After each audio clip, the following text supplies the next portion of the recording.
Will the revive method and reversing parental alienation work if I'm a victim of domestic violence? So, one of the things that I noticed when I started to do this program is that while statistically more dads than moms are alienated, in our program we have slightly more moms than dads. And I'd say about 10 to 20% of the moms we work with are victims of domestic violence. And we've had great success helping them.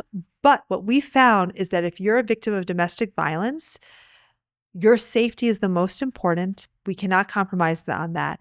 And a lot of the advice for alienated parents out there won't work in your case. What does this mean? We need to show up with strength.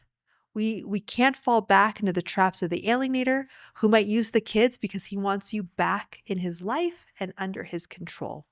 So we need a very specific strategy, and this strategy we had a lot of success with.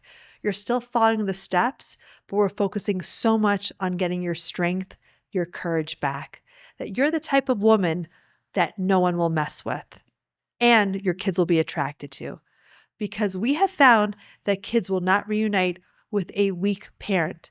They'll reunite with a strong, healthy parent, not one who stoops to the level of the alienator, but you have to be as strong or stronger than they are.